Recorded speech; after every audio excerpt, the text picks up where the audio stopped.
Hey everybody, this is the Sliders Review, and I'm here today to talk to you about how The Walking Dead dropped the ball with certain antagonist groups. So there's been a couple in The Walking Dead, like antagonist human groups. And The Walking Dead has dropped the ball on some of those groups. Basically, they came and they went. I wanted them to last a full season, not half a season, and not for a couple of episodes. But for the most part, if they were to divide a season into half with two of the groups, then I would have been fine and everything. But when it comes to The Walking Dead, the main groups we've ever had for like multiple seasons are zombies, Woodsbury with the governor, and of course Negan with the saviors, and then what's the other group? The Whisperers and everything. And then there's the Commonwealth. All those groups, those antagonist groups, have gotten multiple seasons, or like were giving their due, like good times, like writing that made them very ferocious and everything like that.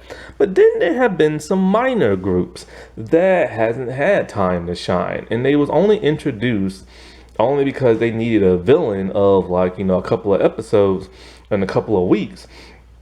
And then they straight up got rid of them, which really sucks because I really wanted to see what these people were going to do in a full season.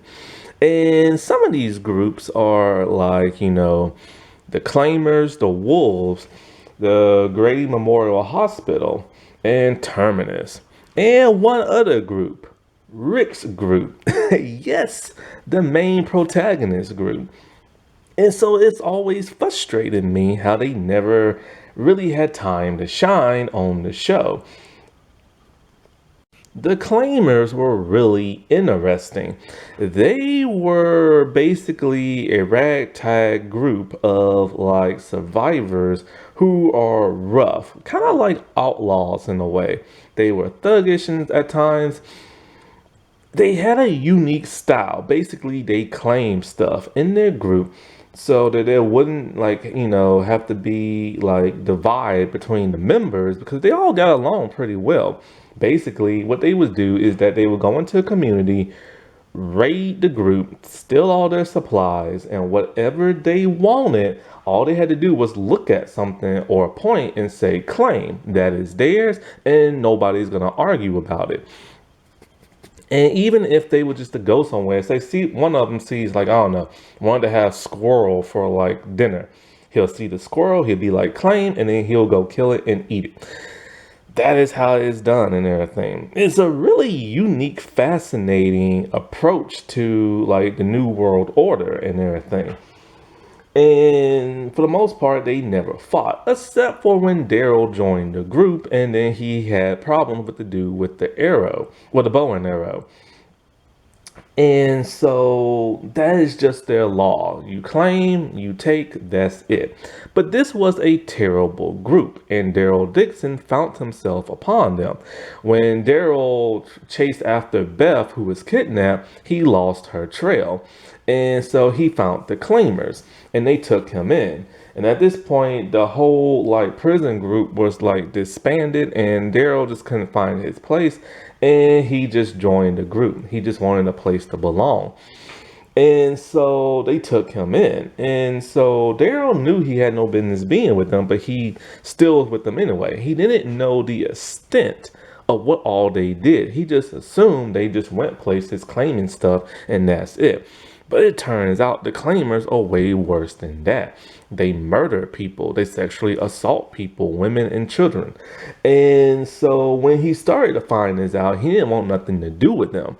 See, when the prison group disbanded because of the governor and everything, Rick found himself in a house. He was like wounded very badly, and the Claimers came in. And one of them he ended up killing and stuff. So they wanted revenge and looked for the person who did it. When they finally found it, Daryl wasn't going to have none of that. He wasn't going to let them harm Rick and stuff. And so they take them all hostage and everything. And Daryl finds out just how bad they are. They want to kill Rick for killing their friend. and they was gonna sexually assault that of Carl, a teenage boy, and Michonne, a grown woman. This is when Rick went completely beast mode and just bit into this dude's neck, ripping out his throat, and then he killed all of them one by one. After that, they took the claimers' weapons, and that's where Rick got the red machete. In a webisode, we saw how Joe, the claimer, got the red machete. He got up from a walker, said claim, and killed that dude, to the much delight of many fans because at that point Joe was dead. It was surprising, but people still cheered it on because Joe was an interesting character even though he was terrible and bad. And so that's really all we had of the claimers, just like a few ragtag episodes, maybe 3, 2 at the most, maybe 4 and everything. And so like when it came to the claimers, when Daryl's all like, you ever heard of Terminus? They all like, we don't mix with those people. And we didn't know why exactly until we did. Terminus are cannibals and everything. And they're big in the comics, but they had very little screen time on the show.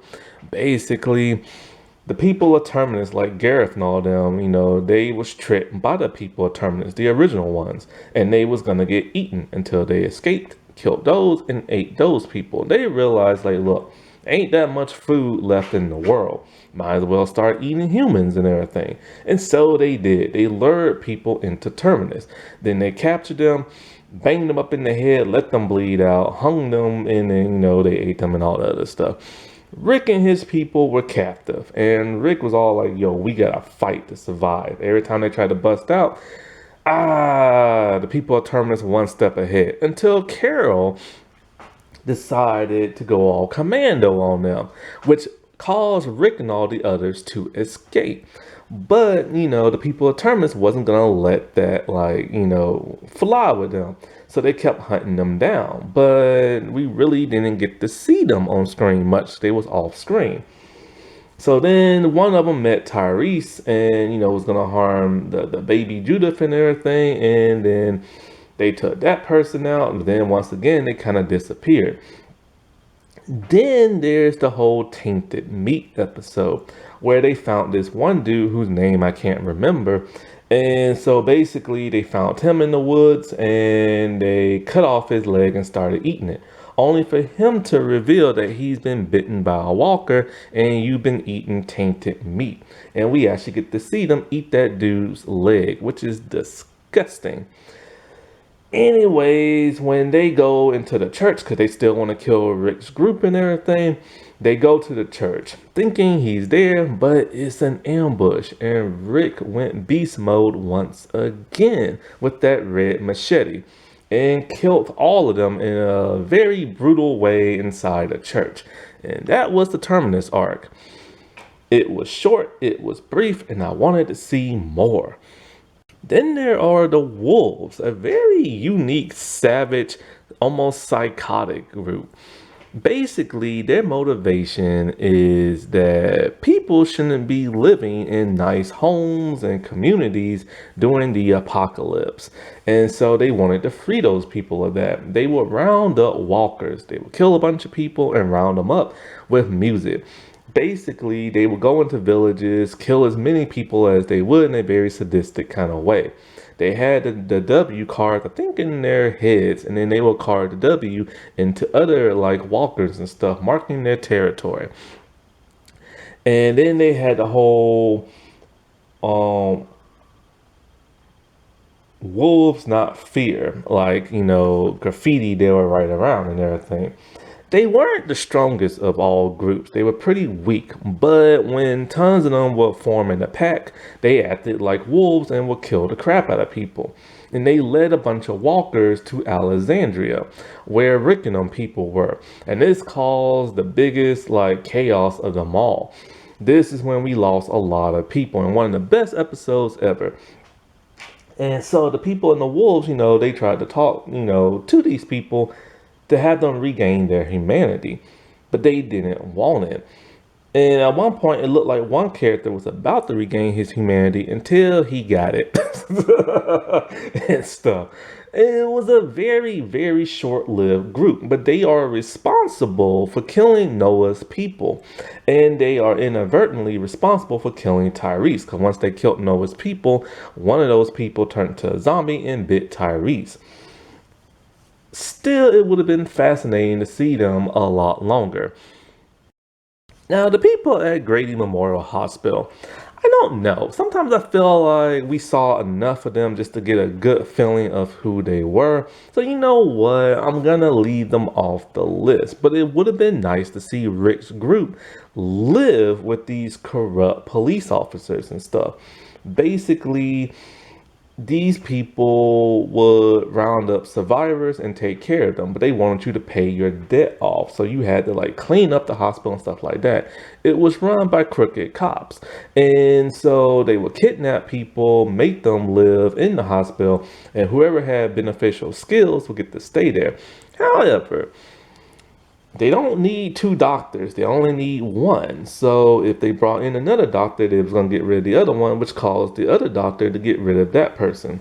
It's survival of the fittest, and these people are terrified of leaving the hospital. They also have some very disgusting people in there that would do things to women. Dawn, who I believe was in charge, she knew that some of the other cops would be doing sex slave favors and stuff, would round up some of the women and had them turn into sex slaves. She turned the other cheek and basically covered her ears because she needed people to help protect the hospital and clean it up. These was nasty, disgusting people. And so Beth was the only person to really interact with them until Carol infiltrated their ranks and everything. This is where we found Noah and all this other stuff. Basically, this is when Beth dies, when stabbing that woman with I think she stabbed her with scissors, and the woman shot Beth out of retaliation. But it was mostly a reflex. She really didn't want to kill Beth. This causes the group to be pissed, and I think Daryl shoots the Dawn lady. And he tells the people, look, man, y'all don't have to live here with these crooked cops. Y'all can come with us. But the people who live there is all like, no, they're too scared of like leaving the hospital, so they're going to stay there. This was an interesting group. And it would have been more interesting to see all of Rick's people live with them. And now that leads us to the last. Rick's group himself. Rick and his group started to turn antagonistic towards season 5.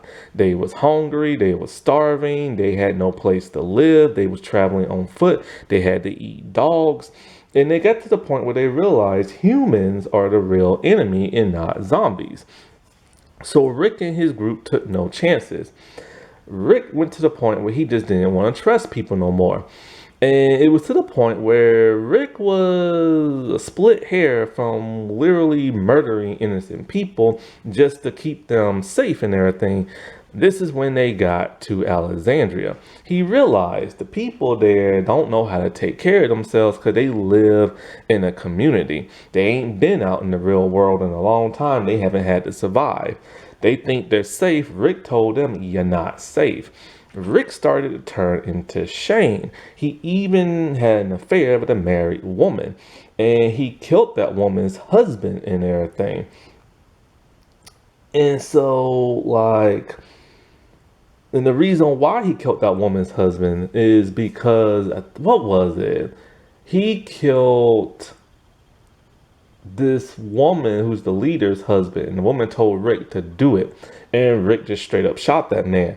And then Rick gave his most Rickish type speech ever of basically talking about, I forget what the speech was about, but basically telling these people like, you're stupid, you don't know what's out in the real world, and like this isn't a dictatorship, it's a rictatorship or something like that, and like he's taking over and he's gonna teach you people how to survive, and if you got a problem with it, you can get out. Basically Rick took over Alexandria. And Rick was not playing with nobody, not even his own people. And, Rick had turned into a true villain. And the thing is, The group was kind of divided. Now, Michonne had to knock Rick out. And at one point, this is when Daryl found like Morgan, and Morgan's like, Rick, what are you doing?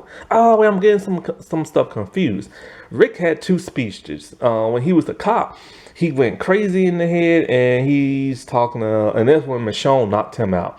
Then the other time was when that lady's husband died, and he killed that one dude, and so he's basically talking about how he's gonna take over, and he met Morgan. But basically, it was like this.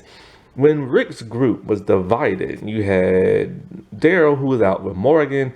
You had Maggie, who was at church. You had, what was his name? Glenn, who was out and about with the other dude.